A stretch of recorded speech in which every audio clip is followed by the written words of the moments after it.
Bonjour tout le monde, moi c'est Otis Mogoto de la ferme Merci Richard. La problématique du jour est assez complexe et parfois, je dirais même assez révoltante. Où va le monde? Peut-on résister à la pression actuelle? Voilà la problématique du jour. Parce que de nos jours, il est compliqué, bien évidemment, de savoir et parfois même de se définir en tant qu'être humain, faisant partie de ce monde, en voyant tout ce qui se passe.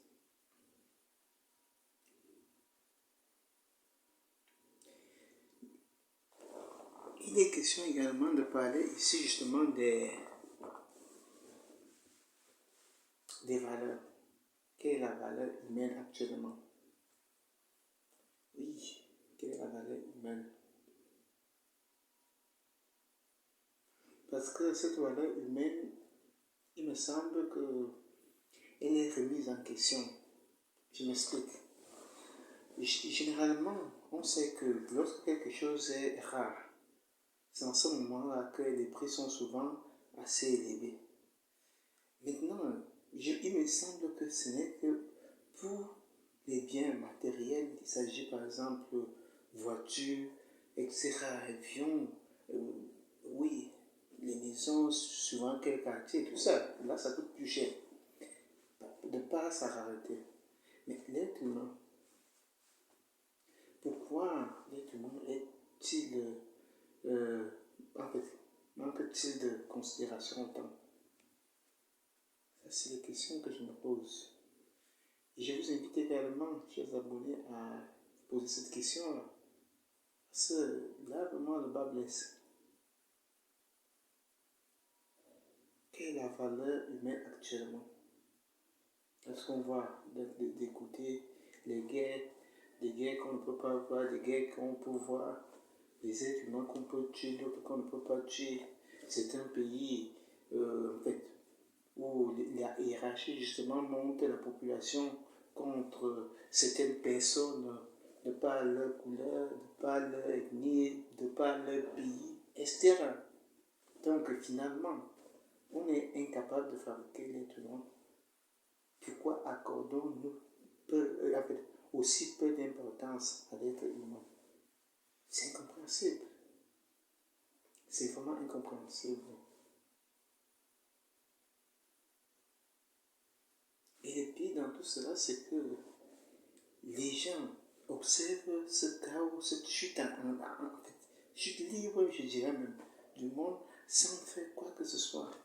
L'être humain est revenu à un rôle simple de spectateur de tout ce qui se passe. Et parmi tout ce monde-là, peu sont ceux qui s'élèvent et qui essaient de voir les choses et de réfléchir. Comment faire?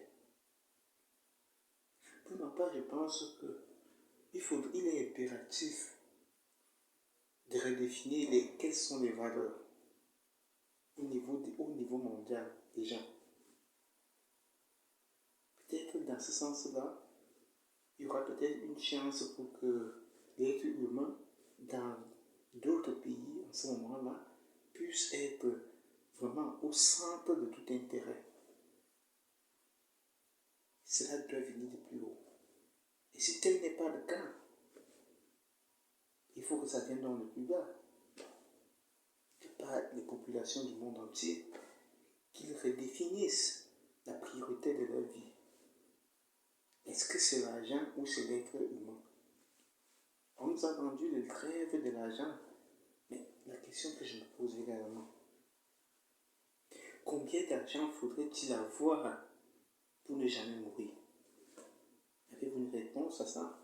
Je vous laisse écrire ça dans les commentaires. Si vous savez vraiment la somme exacte qu'il faut avoir pour qu'on ne meure jamais, écrivez-le. Parce qu'il me semble qu'avant la fabrication d'argent par les êtres humains, les gens vivaient. Mais aujourd'hui, tout est vraiment question d'argent.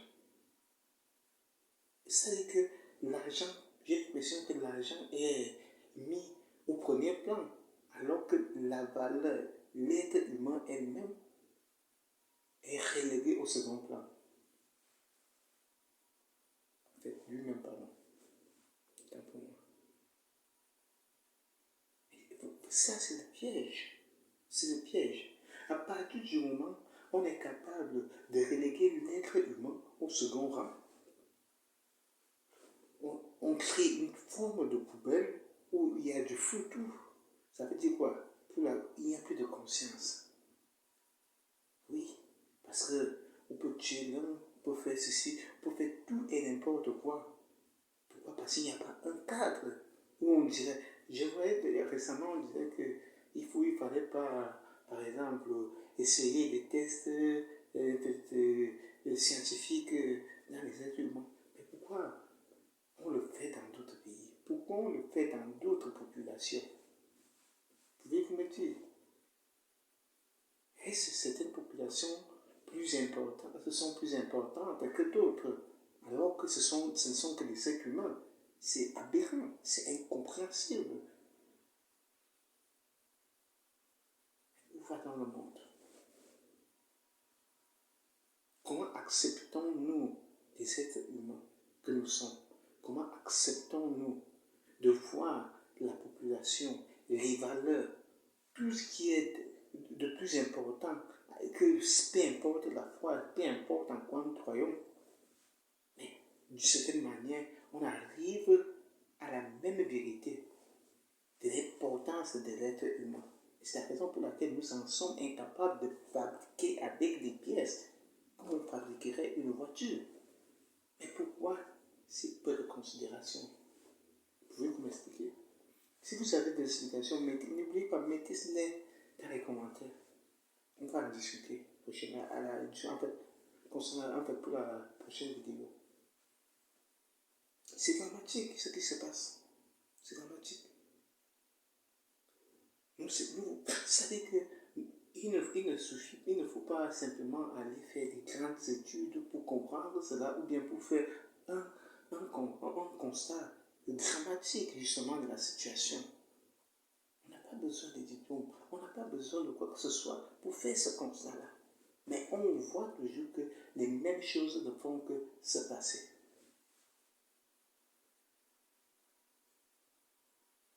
Nous, la population, nous sommes spectateurs de nos vies, spectateurs de tout ce qui se passe. C'est aberrant. Et nous tombons toujours dans ce piège-là, où les choses sont vraiment fabriquées de toutes pièces par la hiérarchie. Et au retour, la population n'a rien à dire. La population ne fait absolument rien. Vous voyez bien qu'il y a une manipulation de la hiérarchie. Comment pouvez-vous m'expliquer que les êtres humains, sans se connaître, sans quoi que ce soit à voir ensemble, vraiment se retrouvent à une animosité vis-à-vis des uns? C'est incroyable, c'est incroyable. En fait, vous ne me connaissez pas, je ne vous connais pas. Mais comment pouvez-vous me détester sans me connaître? Et puis, c'était dans d'autres cas, d'autres pays en question qui détestent certaines populations. La hiérarchie bénéficie et profite énormément. Rien avec les populations détestées par les leurs, sans en clarifier. Non. C'est grave ce qui se passe.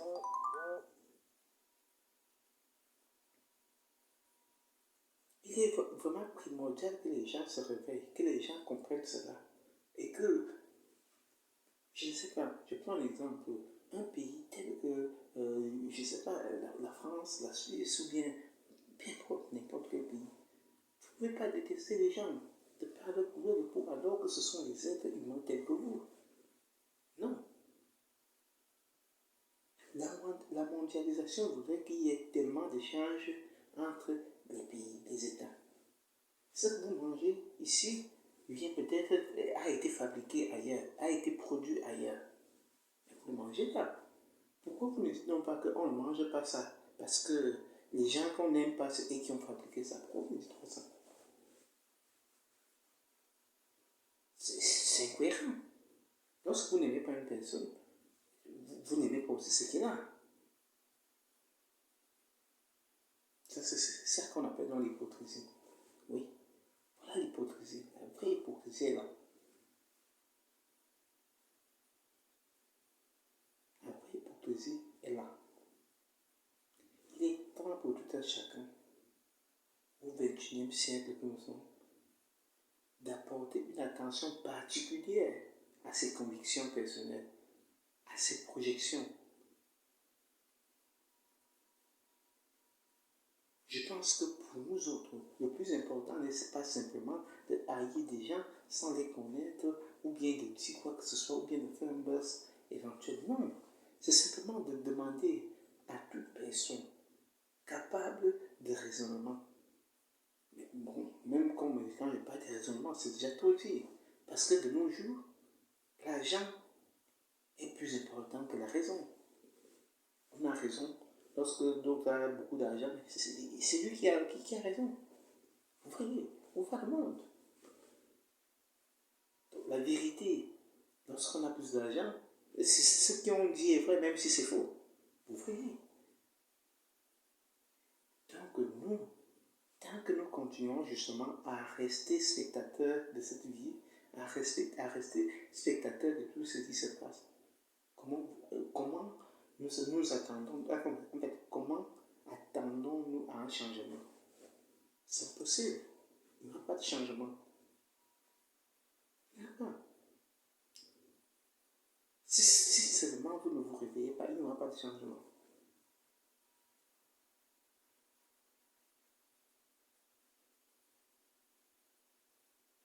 J'insiste vraiment sur ce. J'insiste sur ce point qui pour moi est vraiment primordial. C'est que nous devrions absolument nous réveiller. Peu importe où nous nous trouvons, peu importe dans quelle situation nous nous trouvons, nous devons, il est impérativement se réveiller. C'est primordial. Parce que sinon, je ne sais pas finalement avec ce qui se passe aujourd'hui, là on sera dans déjà 5 ans, n'allons pas plus loin. Des conflits passés, les guerres, mais c'est quoi cette histoire? Et à vous qui parlez même faire ces guerres-là, lorsque vous tirez sur quelqu'un qui est comme vous, avec qui vous n'avez pas de problème, ça ne vous pose pas de problème. Hein. Faites ça pour vous, pour les intérêts des États. Ça, c'est la blague. Ah oui, c'est vrai. C'est votre travail. Vous avez un salaire à la fin. Donc, pour cet argent-là, vous êtes prêt à tuer les gens que vous ne connaissez pas comme ça, comme les animaux, comme l'État. Vous avez une colère bleue parce qu'on vous a bien marqué le cerveau. Waouh! Vous êtes vraiment en train. J'espère que vous allez tous suivre cette vidéo. Que vous aurez le temps de réfléchir. Je peux avoir un travail. Avec le travail en question, j'ai mes convictions. Tant que ce travail, si le travail se retrouve en conflit avec mes convictions, non, je les laisse. Même si je vais faire un travail moins court qui me paiera moins, mais le plus important, c'est d'être en harmonie avec ma conscience. Non seulement avec ma conscience, ainsi qu'avec ma morale. Il est primordial que les gens œuvrent pour l'amélioration des conditions de vie, au lieu d'œuvrer pour la destruction des vies. C'est avec ça qu'on donnera au monde les lettres de noblesse qu'il mérite. Peu importe.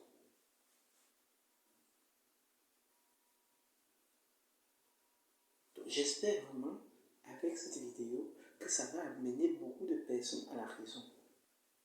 La raison ne peut pas être reléguée au second plan ou au troisième plan. Non. La raison doit nous dicter.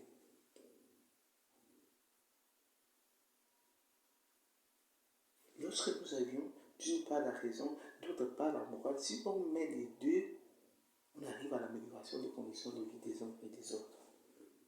On arrive au respect des uns et des autres.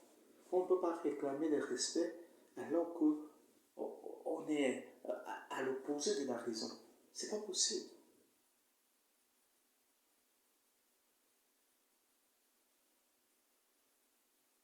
La raison a apporté énormément de choses sur le plan scientifique.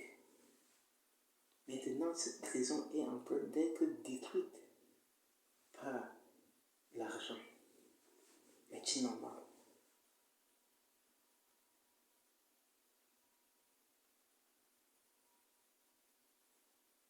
Je vous laisse à tout un chacun d'avoir son avis là-dessus.